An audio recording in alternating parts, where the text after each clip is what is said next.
muito bem-vindo, muito bem-vinda de volta ao canal. É um grande prazer ter você aqui de novo e a gente vai continuar falando sobre células.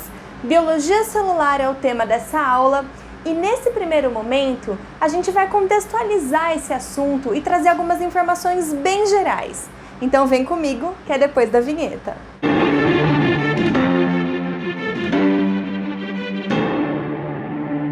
Bom, a biologia celular, ela estuda a estrutura e o funcionamento das células.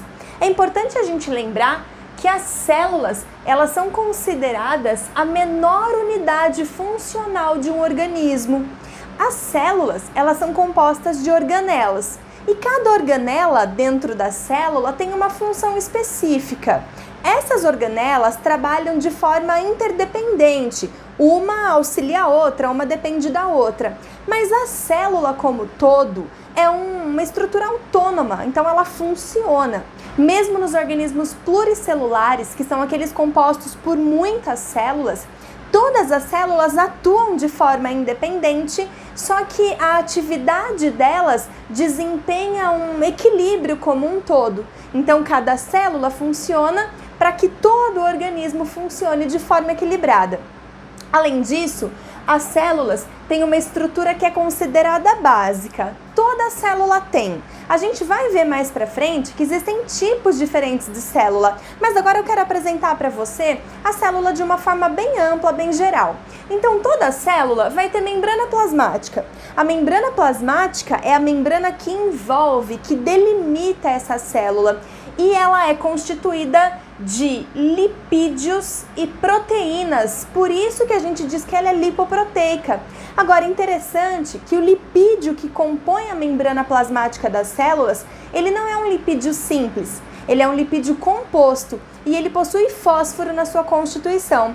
E é por isso que a gente diz, de forma um pouco mais completa, que a membrana plasmática é fosfolipoproteica. Além de proteger e de delimitar a célula, a membrana plasmática ela tem uma função extremamente importante, que é chamada permeabilidade seletiva. E como o próprio nome diz, ela escolhe, ela seleciona o que ela vai deixar passar pela membrana plasmática, seja de fora para dentro ou de dentro para fora da célula. Além disso, toda célula possui material genético, e aí geralmente é um DNA, né? Além da membrana plasmática e do material genético, o citoplasma. Na realidade, tudo que tem dentro da célula, toda a parte viva da célula é chamada protoplasma.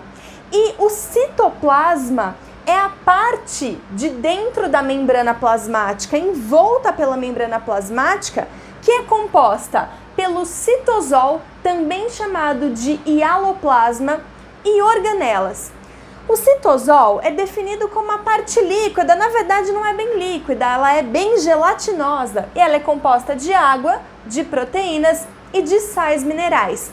É aqui no citosol que acontecem todas as reações químicas que caracterizam o metabolismo celular. As organelas que estão presentes ali no citosol, junto, formando o citoplasma, como falamos anteriormente, elas têm funções específicas. E cada tipo de célula vai ter um determinado tipo de organela, então eu não vou falar disso agora, vamos deixar para daqui a pouquinho. Também é interessante a gente saber que as células, elas têm uma composição química básica, ou seja, os seres vivos como um todo possuem substâncias químicas que compõem as suas células. O famoso CHOMPS é a nossa sigla para alguns elementos que são fundamentais e estão presentes na grande maioria dos seres vivos.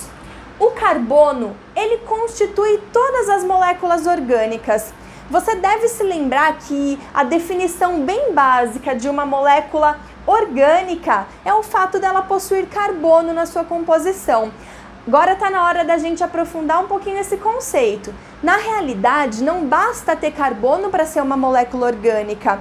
Para isso, esse carbono tem que estar sempre associado ao hidrogênio. Aí sim a gente consegue dizer que é uma molécula orgânica. Então, pois bem, temos hidrogênio, basicamente compondo a água, que compõe aí as células. Temos também o oxigênio, que também está presente na água que compõe as células. Temos o nitrogênio. O nitrogênio, ele compõe aminoácidos, que são as subunidades formadoras das proteínas, bem como as bases nitrogenadas. Eu vou falar de forma bem rapidinha aqui para ver se você me entende. Base nitrogenada é uma parte de uma subunidade chamada nucleotídeo que compõe o DNA. Volta o vídeo e ouve de novo que eu tenho certeza que você vai entender. Muito bem. O fósforo também está presente na maior parte dos seres vivos e ele constitui a membrana plasmática. Lembra que a gente falou ali, ó, membrana fosfolipoproteica? Além disso, ele também compõe o nucleotídeo. Agora você já sabe que é nucleotídeo, a subunidade que compõe o DNA, o RNA, e o ATP, que é a nossa molécula energética. Tudo isso tem fósforo na sua constituição.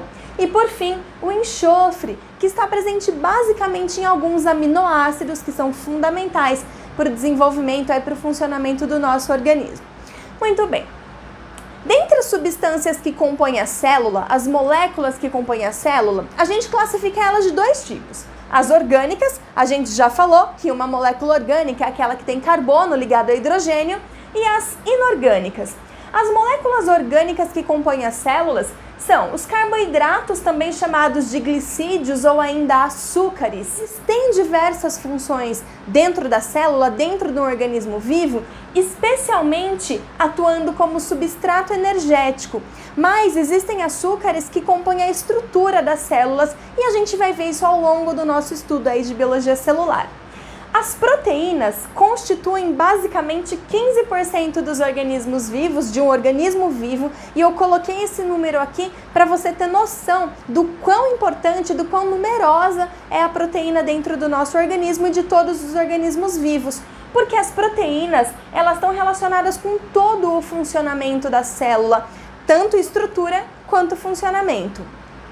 Os lipídios, nós temos aí óleos, ceras e talvez o mais famoso deles, as gorduras, que fazem a reserva energética, dentre outras funções também que a gente vai falar mais pra frente. As vitaminas, assim como os minerais, que fazem parte das moléculas inorgânicas, têm função reguladora, então eles regulam a ação de outras substâncias dentro das células. E por fim, os ácidos nucleicos, que são DNA e RNA, que executam aí o metabolismo de controle. Das substâncias inorgânicas, como já falamos, temos os sais minerais e a água, compondo de 75 a 85% dos organismos vivos. É bastante, né? Bom, então agora vem aqui comigo para outra lousa, vou mudar a lousa para a gente continuar.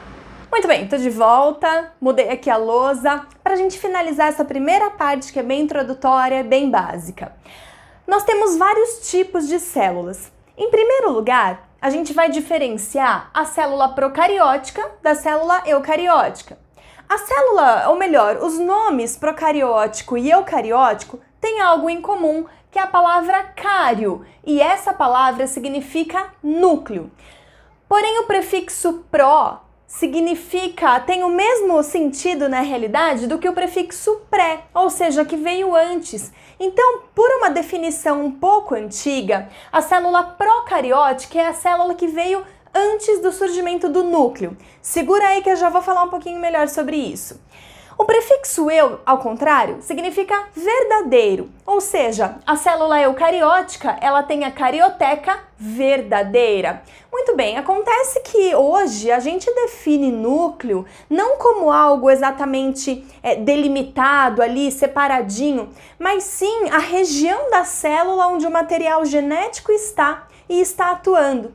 Então, na realidade, as células procarióticas, como elas têm o material genético e está ali em alguma região do citoplasma, ela tem um núcleo organizador, ela tem um núcleo de controle da sua célula. Ele só não é delimitado por uma membrana, ele só não é delimitado pela carioteca, que é o nome da membrana que envolve e que delimita o núcleo da célula eucariótica.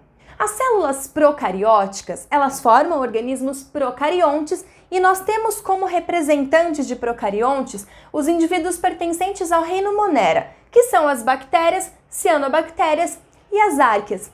Já a célula eucariótica, ela forma indivíduos eucariontes, Lembrando que eles têm o núcleo delimitado pela carioteca.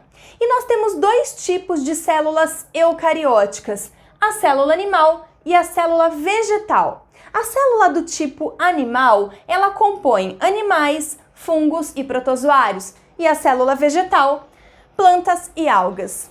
Bom, na nossa próxima aula, a gente vai falar sobre as estruturas de uma célula animal e de uma célula vegetal. Por enquanto, eu espero que esse conceito amplo de biologia celular tenha ficado claro, espero ter te ajudado. Se você gostou da aula, por favor, comenta aqui pra mim e se tiver alguma dúvida, pode escrever que eu vou te ajudar. Um beijo e até a próxima!